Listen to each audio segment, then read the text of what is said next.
প্রধানমন্ত্রীর কুরুচিকর ছবি প্রদর্শনের অভিযোগ অভিনেত্রী শ্রীলেখা মিত্রর বিরুদ্ধে একাধিক থানায় অভিযোগ দায়ের বিজেপির নেতাকর্মীদের।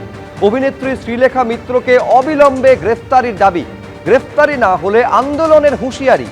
নিট প্রশ্ন ফাঁস কাণ্ডে প্রধানমন্ত্রীকে অসম্মানের অভিযোগ। আনন্দপুর থানায় অভিযোগ বিজেপি নেত্রী কেয়া ঘোষের, অভিযোগ বিধাননগর সাইবার ক্রাইম থানাতেও।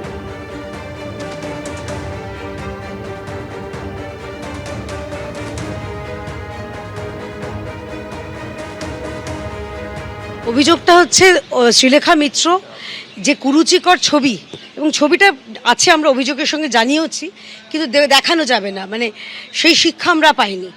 সেই ছবি উনি ওপেন প্ল্যাটফর্মে প্রতিবাদের নামে এই বাদনামিগুলো উনি করেছেন, এবং তাকে গ্রেপ্তারের দাবি জানিয়ে আজকে আমাদের এফআইআর, এবং সোজাসুজি এফআইআর করেছি।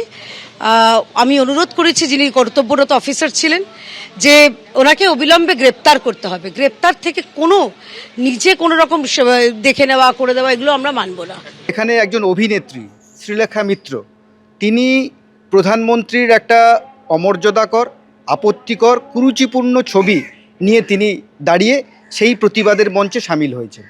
তা কলাকুশলীরা অবশ্যই প্রতিবাদ করবেন, প্রতিবাদের এটা সাংবিধানিক অধিকার, কিন্তু সেই সংবিধানকে মান্যতা না দিয়ে যেখানে ভারতবর্ষের একজন যশস্বী প্রধানমন্ত্রী সাংবিধানিক একটা বড় দায়িত্বে আছেন, সেখানে তার ছবি নিয়ে একটা কুরুচিপূর্ণ, অমর্যাদাকর, আপত্তিকর, দৃষ্টিকটু একটা ছবি নিয়ে যদি একজন অভিনেত্রী দাঁড়িয়ে থাকেন, সেই ক্ষেত্রে আমাদের একটা অভিযোগ থাকেই, এবং এটা নিয়ে আমরা বিধাননগর সাইবার পিএসে একটা অভিযোগ করলাম।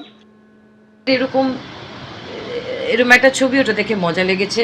ওই কতগুলো ছেলে যাচ্ছিল, তারা প্রতিবাদে তারা পোস্টার দিয়ে করেছে, ছবি তুলতে এসেছিল, পোস্টারটা হাতে নিয়ে ছবি তুলেছে। আর দেখিও নি পোস্টারটাকে ঘুরিয়ে, সময় ছিল না, কারণ পুলিশের লাঠিচার্জ হচ্ছিল।